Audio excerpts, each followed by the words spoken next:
सबसे पहले आपको बताएं, रेलवे के ड्राइवर्स की रेल का पहिया जाम करने की कोशिश। रेल इंतजामिया ने कॉन्ट्रैक्ट ड्राइवरों के जरिए मुख्तलिफ स्टेशन पर 6 घंटे से रुकी ट्रेनें चला दी हैं। हड़ताल करने वाले 13 ड्राइवर्स को गिरफ्तार कर लिया गया है और कई के खिलाफ मुकदमा भी दर्ज कर लिया गया है। सक्खर में होने वाले रेलवे ड्राइवर्स के साथ मुज़ाकरात का पहला दौर बगैर किसी नतीजे के खत्म हो गया। हड़ताल के बायस मुसाफिर रात भर परेशान रहे। ट्रेन की आमदोरफ्त में घंटों की ताखीर हुई। रेलवे के ड्राइवर्स की पहिया जाम करने की कोशिश सामने आई है और रेल इंतजामिया ने कॉन्ट्रैक्ट ड्राइवर्स के जरिए मुख्तलिफ स्टेशन पर 6 घंटे से रुकी ट्रेन चला दी। हड़ताल करने वाले 13 ड्राइवर्स को गिरफ्तार कर लिया गया है, जबकि कई के खिलाफ मुकदमा भी दर्ज किया गया है। सक्खर की हवाले से भी आपको अपडेट करें। सक्खर में ड्राइवर्स वेलफेयर एसोसिएशन के 3 ओहदेदार रोहड़ी रेलवे थाने मुंतकिल। गिरफ्तारी के खिलाफ मुजाहिरीन का डीएस ऑफिस के बाहर एहतजाज, शदीद नारेबाजी की गई है। उनकी जानिब से कराची से सुबह 8 बजे पहुंचने वाली सक्खर एक्सप्रेस अभी तक नहीं पहुंच सकी। ओहदेदारान की गिरफ्तारी पर साथ ही रेलवे ड्राइवर्स का डीएस ऑफिस सक्खर के बाहर एहतजाज भी हुआ है। जबकि मुश्तइल मुजाहिरीन ने रेलवे हुकाम के खिलाफ शदीद नारेबाजी की। डीएस रेलवे ने धोखे से बुलाकर रहनुमाओं को गिरफ्तार करवाया। मुजाहिरीन का यह कहना था, यह भी शिकवा किया कि रेलवे के गिरफ्तार अफराद पर दहशतगर्दी एक्ट के तहत मुकदमा दर्ज किया गया। रेलवे मुलाजमीन के जायज मुतालबात मानने के बजाय रियासती जुल्म किया जा रहा है।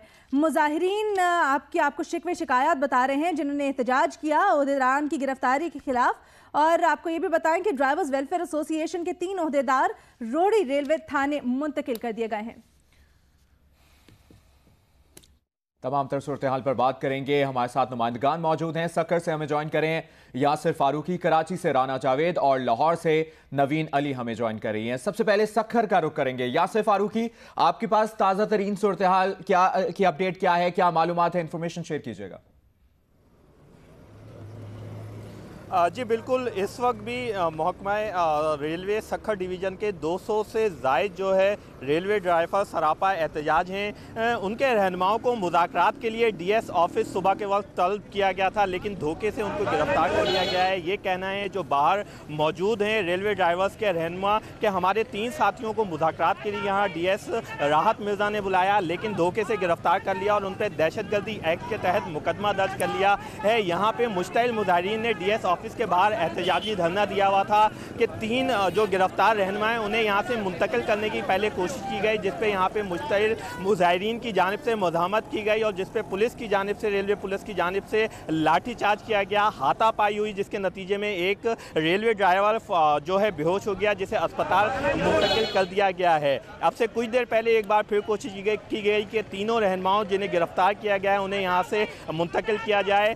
एसपी रेलवे यहाँ पर खुद मौजूद थे, उनकी निगरानी में उन तीनों रहनुमाओं को रेलवे थाना मुंतकिल कर दिया गया है। इससे पहले जो है डीएस रेलवे राहत मिर्ज़ा से रब्ता करने की कोशिश की गई, ताहम उन्होंने कोई भी मौक़िफ़ देने से गुरेज किया, अपना मोबाइल फ़ोन बंद रखा हुआ था। एसपी रेलवे से जब बात हुई तो उन्होंने कोई भी वाज़ेह मौक़िफ़ देने से इनकार किया है, ताहम उनका कहना है कि मुकदमा दर्ज किया जाएगा और मुज़ाकरात भी साथ साथ हमारे रहनुमाओं के साथ जारी हैं। रेलवे ड्राइवर्स का कहना है कि गुज़िश्ता रात तो जैसे तैसे महकमा रेलवे ने ट्रेनें चला ली हैं, जिसमें कुछ कॉन्ट्रैक्ट मुलाजमीन को बुलाया गया था, कुछ रिटायर्ड मुलाजमीन ड्राइवर्स से उन्हें बुला के ये ट्रेनें रवाना की गई थी। लेकिन ये आज और कल जो है मुसलसल ये ट्रेनें अगर हमारे मुतालबात तस्लीम नहीं करते हैं तो महकमा रेलवे ये ट्रेनें नहीं चला सकेगी और आज से 2 रोज़ बाद दोबारा से ये एहतजाज की कॉल दी जाएगी और अगले मरहले में जो है एक भी ट्रेन चलाने नहीं दी जाएगी। महकमा रेलवे की जानिब से अब तक जो है राहत मिर्ज़ा, डीएस सक्खर जो हैं उनकी जानिब से कोई भी इस हवाले से मौक़िफ़ सामने नहीं आ सका है। जी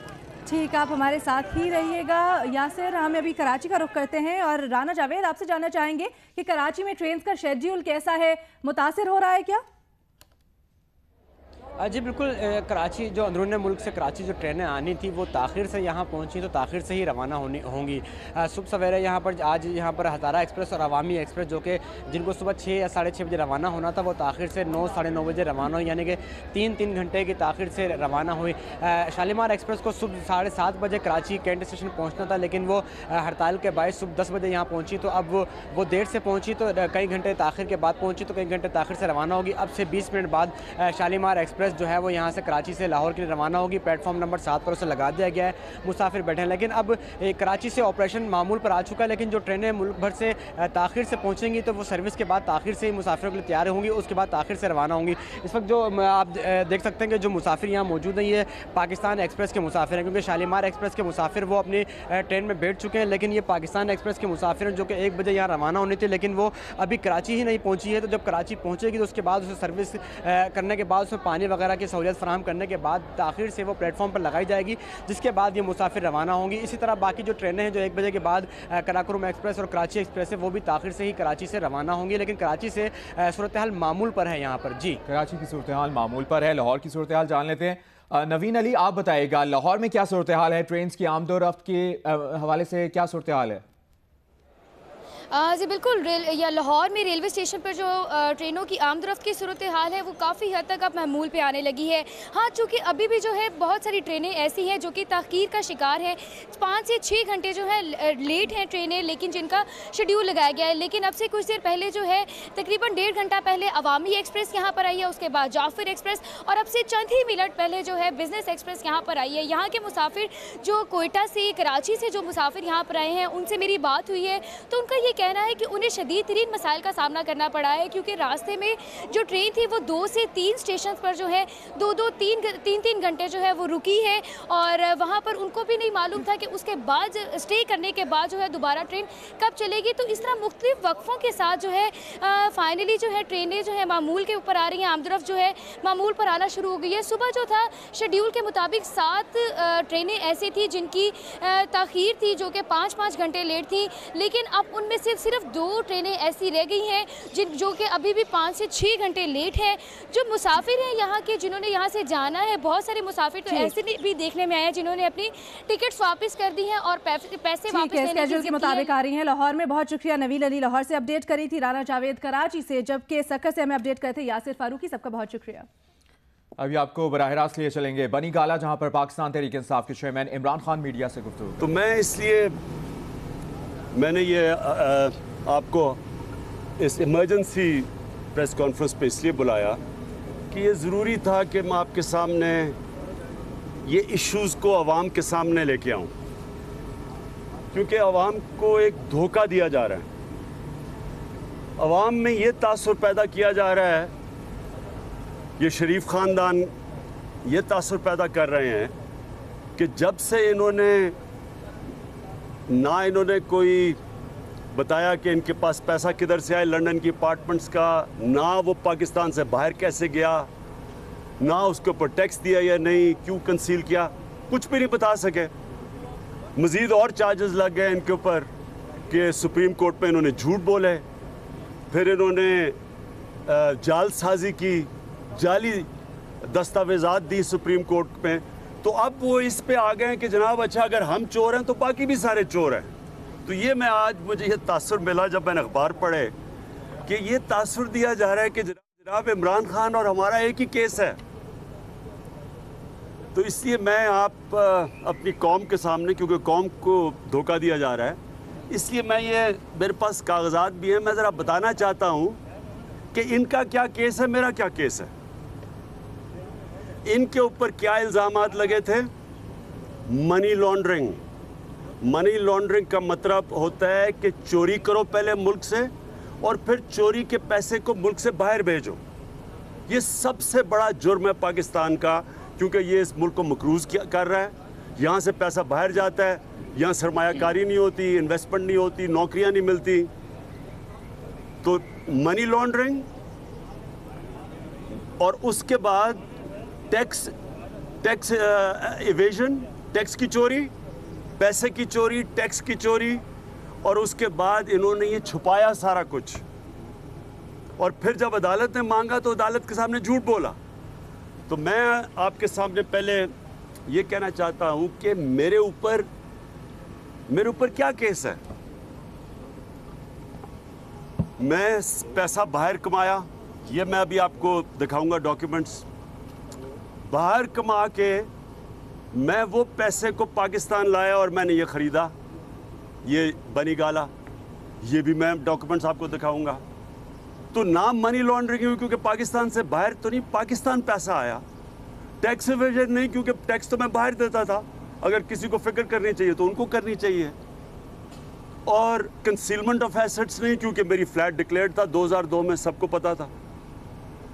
तो मैं इसलिए ये सामने लाना चाहता हूं क्योंकि मैं पब्लिक फिगर हूं। अभी मुझे गवर्नमेंट का ओहदा ना भी मिला हो, मैं इस अवाम से सबसे ज़्यादा खैरात देती है, मुझे अपना पैसा देती है। वो समझते हैं कि मैं ईमानदार हूं, मैं लोगों का पैसे की रखवाली कर सकता हूं। शौकत खानम के लिए, नमल यूनिवर्सिटी के लिए 2 शौकत खानम बन चुके हैं, अब 3रा अस्पताल बनने जा रहा है कराची। लोग पैसा देते हैं, तहरीक इंसाफ को पैसा देते हैं। इसलिए मैं यहाँ खड़ा होके लोगों के सामने चीज़ें वाज़े करना चाहता हूँ, अपने आप को पेश करना चाहता हूँ लोगों के सामने। तो पहला मेरे ऊपर केस ये था कि जनाब ये जो नून लीग ने मेरे ऊपर सुप्रीम कोर्ट का केस किया, उन्होंने क्या मेरे से कहा कि जो वहाँ लंदन का फ्लैट बेचा था उससे पैसा पाकिस्तान कैसे आया। वो सारी डिटेल्स दी गई। जुमायमा के ज़रिए जब पैसा आया तो जुमायमा ने अपने बैंक अकाउंट्स दिए हैं, सुप्रीम कोर्ट में पढ़े हैं कि जो मनी ट्रेल वहाँ से लंदन का फ्लैट बिका, उसका सेट कितने का बिका, उस पैसे को जुमायमा को दियो, उधर से पैसा पाकिस्तान आया। बैंकिंग ये सारी ट्रांजैक्शन सुप्रीम कोर्ट में पड़ी है। उसके बाद चीफ जस्टिस साहब ने कहा, तो ये नून लीग का केस ये था, ये केस की सारी दस्तावेजात पड़ी हैं।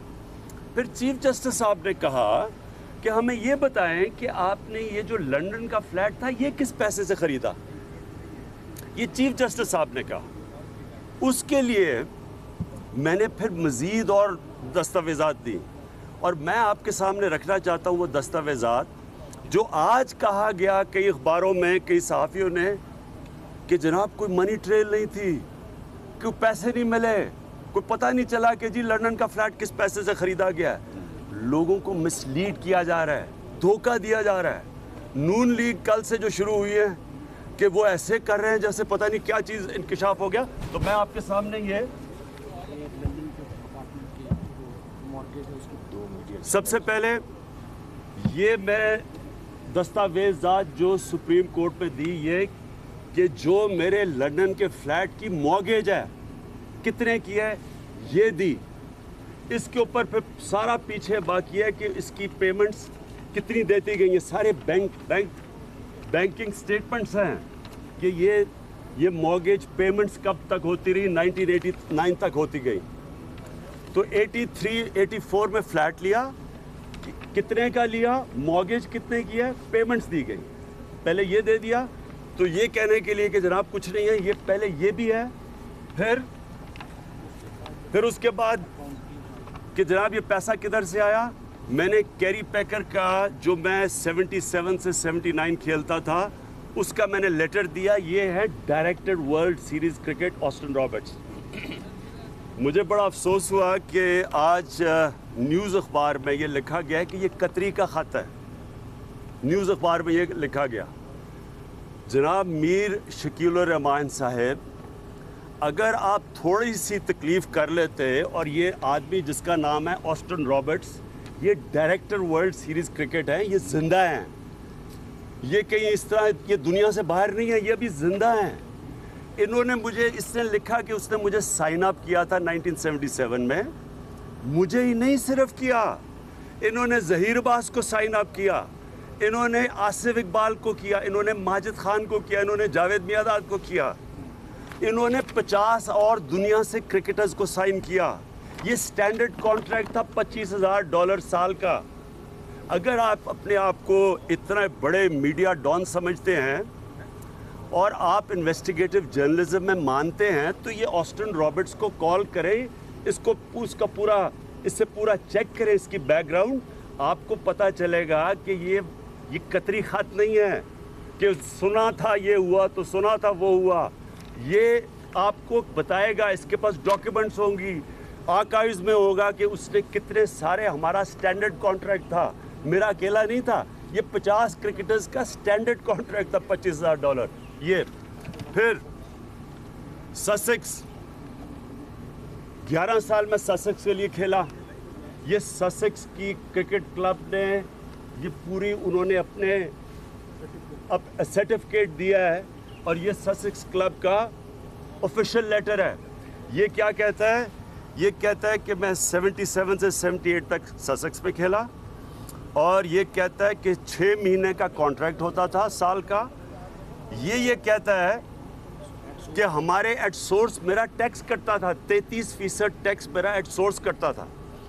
ये इन्होंने कहा कि हमारे पास ये रिकॉर्ड नहीं है कि एग्जैक्टली मुझे कितने पैसे मिलते थे। इसके लिए मैंने मुश्ताक अहमद का कॉन्ट्रैक्ट दिया जो कि मेरे 18 साल के बाद खेले ससेक्स में 2006 में, और उनका कॉन्ट्रैक्ट दिया सिर्फ इसलिए बताने के लिए कि मुश्ताक अहमद भी पाकिस्तानी क्रिकेटर थे, वहाँ खेलते थे। उन्होंने अपना कॉन्ट्रैक्ट दिया जिसमें वो कहते हैं कि 70,000 पाउंड उनको साल का मिलता था। मैंने ये इसलिए बताया कि पता चले कि अगर उसको 70,000 मिलता था तो मैं अपने वक्त का जो भी ऑलराउंडर था तो मुझे कितना मिलता होगा। यानी एक तरफ मैंने दिखाया कि मुझे कैरी पैकर से कितना मिला, फिर मेरा एक और मैंने दिया है न्यू साउथ वेल्स के लिए मैं 84 और 85 खेला। ये भी है मेरा लंदन क्या इसका नाम है, तो वो भी मैंने लिया और वो भी आप शकील रहमान अगर चाहते हैं तो वो भी चेक कर सकते हैं। लंदन का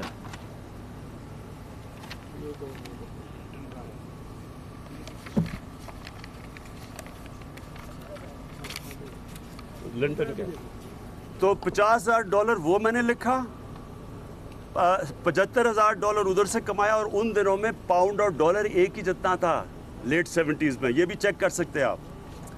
तो वो मैंने उसको डाउन पेमेंट की, उसके ऊपर ससेक्स का कॉन्ट्रैक्ट था जो क्योंकि मुझे याद नहीं है कितना पैसा है इसलिए मैंने कोई फिगर नहीं डाली। तो 3 लाख पाउंड मेरा बनता था जो मैंने दिखाया इनको, मेरा अपना बेनिफिट सीजन दिखाया, उसका भी कॉन्ट्रैक्ट ले था बेनिफिट का। दो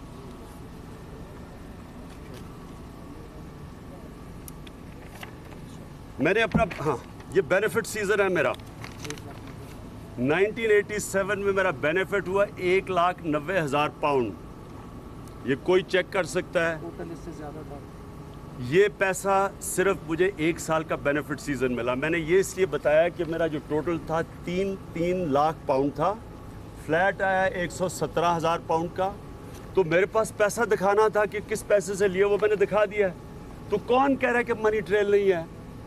मैंने आपको सोर्स भी बता दी और इसके ऊपर था ससेक्स का कॉन्ट्रैक्ट, क्योंकि वो मुझे फिगर्स नहीं पता, वो मैंने नहीं बताई।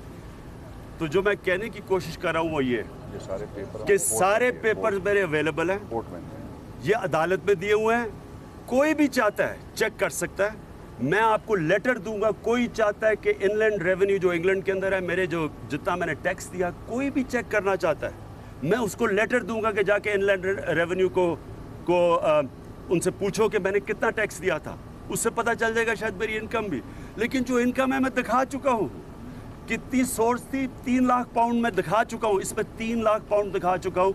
1,17,000 का फ्लैट था तो मैं तो वो भी दिखा चुका हूँ। वो फिर बेचा, वो कितने का, उधर से पैसा कैसे आया, सारी ट्रेल दिखा चुका हूँ। इसको वो दिखाना नवाज शरीफ के साथ जो कुछ भी नहीं दिखा सके।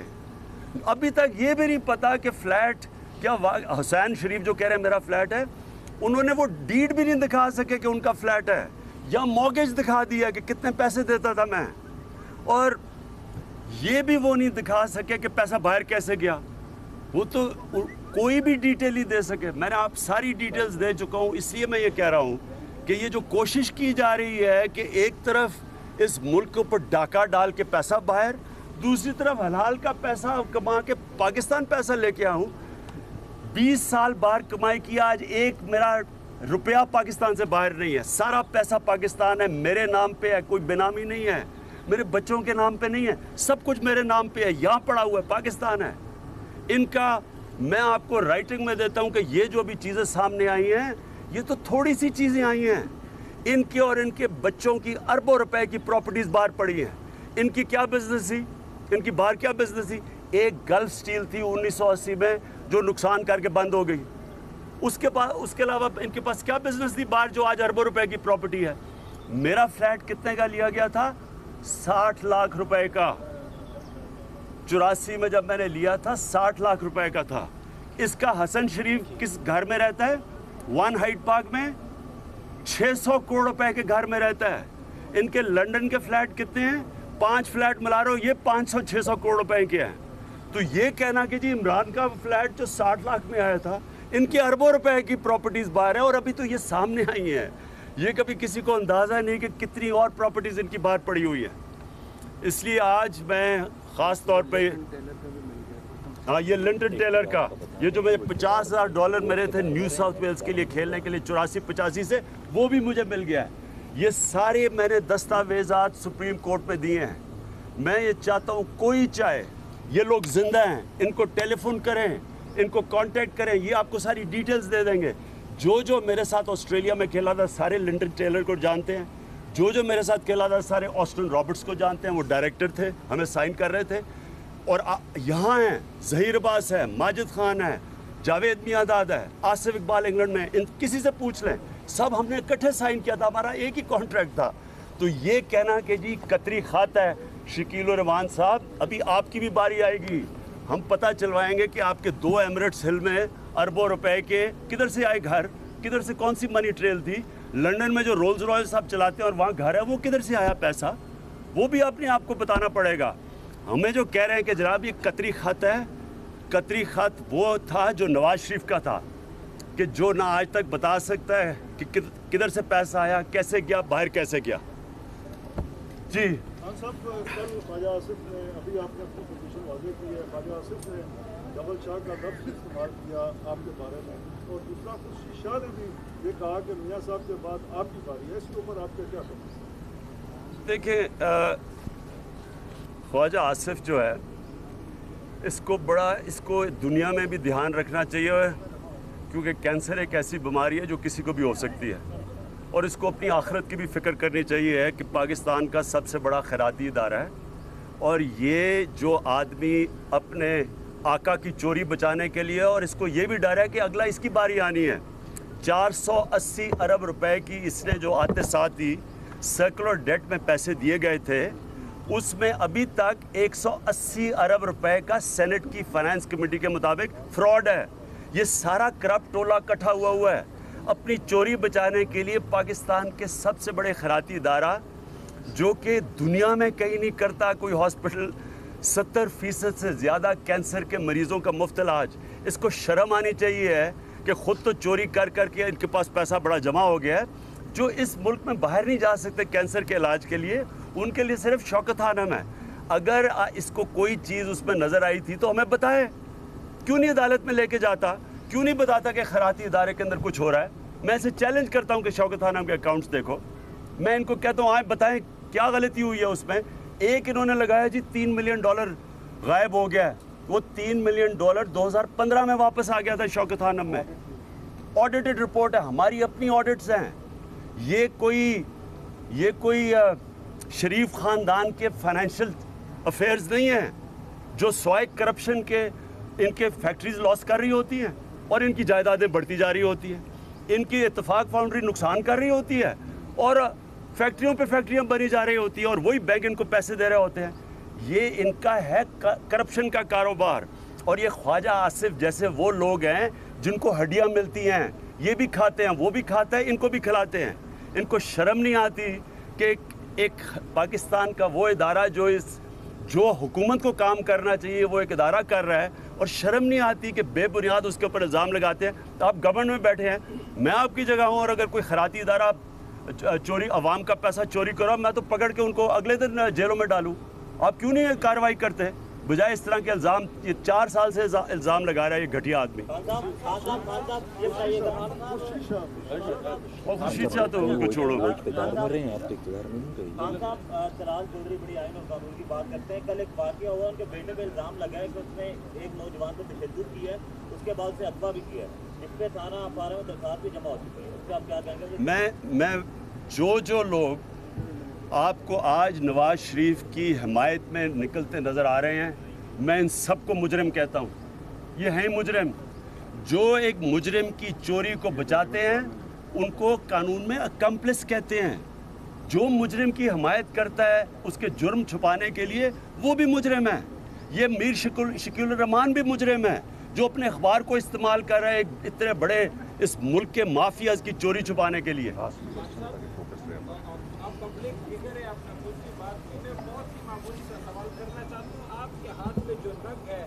सुनने में आ रहे हैं बहुत खुशकिस्मत और कीमती है, कहाँ से मिली और कब? अच्छा देखें, मैं आखिर में सिर्फ ये बात करना चाहता हूँ कि शरीफ ख़ानदान का तो वो जो अदालत में था कार्रवाई ख़त्म हो गई। अब सारी कौम फैसले की इंतज़ार कर रही है। जो चीज़ सामने आ गई है, मरियम नवाज़ बेनिफिशरी ओनर निकली नीलसन और नेस्कोल की, यानी मालिका निकली 4 महलात के, जिनकी चार महलात की पूरी तरह मिलाएं तो कम से कम 500 से 600 करोड़ रुपया उनकी मालियत है।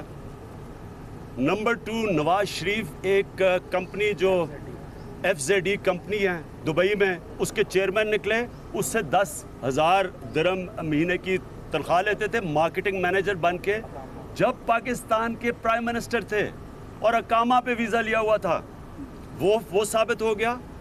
तीसरी चीज़, गल्फ स्टील जो कहते हैं कि जिधर से कतरी को पैसा गया और जिस गल्फ स्टील ने सारे अंडे दिए, बेटे भी अरबोपति बन गए, मेफेयर के भी फ्लैट, वो जस्टिस डिपार्टमेंट दुबई ने कहा है कि वो नुकसान में थी, कंफर्म किया वो नुकसान में थी, पैसा ही नहीं था आगे जाने के लिए, ये कंफर्म हो गया। और सबसे इम्पोर्टेंट कि इन्होंने अदालत में जाके झूठ बोला, इन्होंने फौजरी की, इन्होंने फ्रॉड किया, जो ट्रस्ट जालसाजी की, जो ट्रस्ट डीड मरियम और हुसैन के अंदर थी, वो फ्रॉड निकली। तो ये चारों चीज़ें कंफर्म हो चुकी हैं।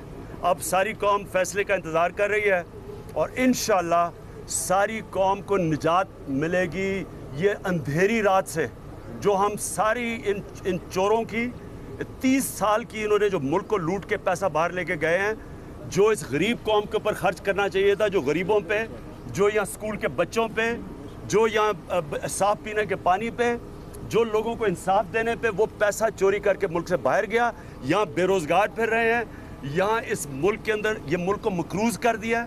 और इंशाअल्लाह जो नए पाकिस्तान की बुनियाद है वो रखी जाएगी जिस दिन इनको अडयाला जेल में डाला जाएगा। पाकिस्तान तहरीक इंसाफ के चेयरमैन इमरान खान बनीगाला में मीडिया से गुफ्तगू कर रहे थे। उनका कहना था कि अवाम में तासुर पैदा किया जा रहा है कि इमरान खान और नून लीग का एक ही केस है। आज अखबार देखा, ऐसा लगा कि नवाज शरीफ के बाद मेरी मनी ट्रेल भी नहीं मिल रही। उन्होंने ये कहा कि वजाहत इसलिए कर रहा हूँ कि लोग मुझ पर भरोसा करते हैं और मुझे शौकत खानम और नमल ट्रस्ट के लिए फंड्स देते हैं। उन्होंने कहा कि सोर्स भी बताए हैं और तमाम दस्तावेजात भी सुप्रीम कोर्ट में मौजूद हैं, इनको कोई भी चेक कर सकता है। मनी ट्रेल से मुतल्लिक उन्होंने कहा कि 3 लाख पाउंड दिखा चुका हूँ, 20 साल बाहर कमाया, आज सब पैसा पाकिस्तान में है, एक पैसा बाहर नहीं है। उन्होंने कहा कि जो भी दस्तावेजात लोगों के नाम पर हैं उनको कॉल करें और मालूमात हासिल कर लें, ये सब लोग गारंटी देंगे। उन्होंने कहा कि सारा करप्ट टोला इकट्ठा हुआ है, अगर इनको शौकत खान में कुछ गलती नजर आई तो क्यों नहीं बताया, अदालत क्यों नहीं गए। पाकिस्तान तहरीक इंसाफ के चेयरमैन इमरान खान की मीडिया से गुफ्तगू से हवाले से बात करेंगे। पाकिस्तान मुस्लिम लीग नून के रहनुमा तलाल चौधरी साहब ने हमें ज्वाइन किया है। तलाल चौधरी साहब, यकीनी तौर पर आपने भी प्रेस कॉन्फ्रेंस सुनी होगी इमरान खान साहब की। उन्होंने कहा है कि कौन कहता है मेरे पास मनी ट्रेल नहीं है, सारी दस्तावेज अदालत में पेश कर दी गई हैं और लोगों को धोखा दिया जा रहा है, झूठ बोला जा रहा है, क्या कहेंगे आप? देखिए, उनके जवाब में जो चीजें हैं वो ही कौम को बताई गई हैं, जिसमें वो खुद तस्लीम करते हैं कि उनके पास कोई रिकॉर्ड मौजूद नहीं है लोगों का। तो वो सारे खानदान का रिकॉर्ड चाहते हैं, सारे खानदान के सारे बिजनेस का रिकॉर्ड चाहते हैं, हर एक चीज की मनी ट्रेल चाहते हैं। लेकिन जब उनसे मांगी जाए मनी ट्रेल तो फिर वो झूठ की ट्रेल देना शुरू कर देते हैं।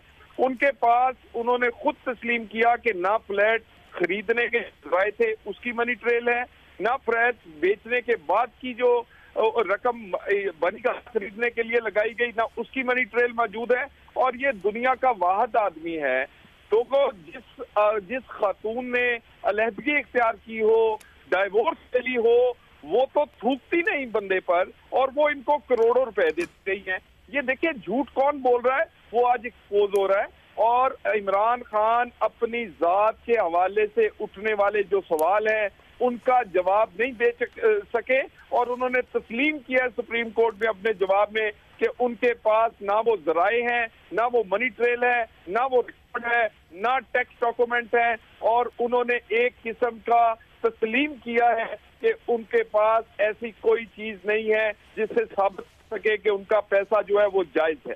आपको लिए चलते हैं लाहौर, जहां मुस्लिम लीग काफ के रहनुमा परवेज इलाही मीडिया से गुफ्तगू कर रहे हैं। जंगला बस सर्विस के लिए जब बनी ना, तो शहबाज शरीफ साहब कौम, पनामा और अकामा को भूल जाएंगे, और इतनी बड़ी आपकी करप्शन जो है, ये तो मेरा ख्याल है दुनिया में किसी ने की नहीं होगी। शायद आपका नाम भी गिनीज बुक में आ जाए करप्शन में। और फिर मैं नहीं कह रहा, इनके अपने ऑडिटर जनरल की रिपोर्ट है, इनके अपने ऑडिटर जनरल कह रहे हैं कि हुकूमत के जो मंसूबों का ऑडिट हुआ है उसमें सबसे ज़्यादा करप्शन जो हुई है वो सस्ती रोटी स्कीम, मैकेनिकल तंदूर स्कीम, इनके अपने ऑडिटर जनरल की रिपोर्ट है, 25 अरब की करप्शन हुई है। लैपटॉप स्कीम, इसमें 2 अरब की करप्शन जो है ये पकड़ी गई है, ऑडिटर जनरल ने पकड़ी है। दानिश स्कूल 4 अरब 88 करोड़ की बेज़ाब्ता जो पेमेंट्स हुई हैं, और उसमें सबसे ज़्यादा मेजर पोर्शन जो है ये करप्शन का है। इसी तरह जंगला बस सर्विस सारी दुनिया में सस्ती पर किलोमीटर कॉस्ट आई है, और इवन चाइना ने भी ये कहा चूँकि हमारी लेबर महंगी है इंडिया से, इसलिए हमारी थोड़ी महंगी हुई है।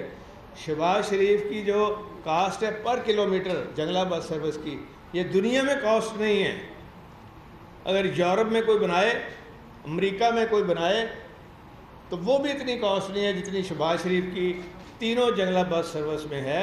और फिर ऑडिटर जनरल ने कहा है कि इन्होंने एक्नेक की अप्रूवल ही नहीं ली, तो ये सारा प्रोजेक्ट ही जो है ये इसमें बेकायदगियाँ हुई हैं। और 1 अरब की तो सीधा पकड़ा गया है कि वो रिकॉर्ड ही नहीं है। पहले तो LDA ने रिकॉर्ड ही सारा जला दिया है, और फिर जितने एस्केलेटर लगे हैं पंजाब में ख़ास तौर पे, उसमें करप्शन ही करप्शन है। और जो PC1 बना था वो बना था कि यूरोप से आएंगे एस्केलेटर्स ताकि बारिश में भी ख़राब ना हो, लेकिन इन्होंने चाइना से मंगवा के वो सीधी पैसे जेब में। इसी तरह सबसे बड़ी करप्शन है शहबाज शरीफ की कि तीनों जंगला बस सर्विस में 3 अरब का घाटा है, हर महीने 3 अरब का घाटा है। और इसी तरह ऑरेंज लाइन जो है, ऑरेंज लाइन में तो ये तो एक ऐसा इन्होंने सोने की चिड़िया है शहबाज शरीफ के लिए कि अनगिनत, ये दरअसल डॉलर बनाओ मंसूबा है शहबाज शरीफ का 260 अरब। और यार खुदा का खौफ करो, कर्जा तुम ले रहे हो महंगा तरीन $3 बिलियन 3.5% पे ले रहे हो। और यार मैंने लिया था 0.25% पे infrastructure loan Asian development bank का, जाओ जाके चेक कर लो। मेरे वाला मंसूबा BOT के ऊपर था, और इंफ्रास्ट्रक्चर सिर्फ हमने बनाया था, हमने सिस्टर कंपनी जिन्होंने यूरो टनल बनाया था उनको ठेका दिया था हमने, और 18 साल में पे बैक। हुकूमत पंजाब का कुछ जा ही नहीं रहा था। हाँ, उसमें करप्शन नहीं हो सकती थी, उसमें शहबाज शरीफ की कमीशन नहीं बन सकती थी, इसलिए हमारा मंसूबा शहबाज शरीफ ने ख़त्म किया। और जो ये बनाई है इन्होंने, अभी तो चली नहीं है, ये जो अभी इन्होंने पिलर्स खड़े किए थे, चाइनीज़ टीम आई है, उन्होंने आके कहा है जी कि ये जो आपने बर्बाद कर दिया है, ये इनकी डेप्थ जो होनी थी पिलर्स की वो तो है ही नहीं पूरी, ट्रेन तो ख़त्म हो, उलट जाएगी ट्रेन तो हमारी। और उन्होंने फिर नए सिरे से इसकी पाइलिंग और एक एक्स्ट्रा पिलर साथ खड़े करने का कहा है, और वो जो खर्चा है, जो नुकसान है, वो 6 अरब का है, वो शहबाज शरीफ की जेब से पूरा होना चाहिए। ये चाइनीज़ कंपनी ने लिख के दिया है।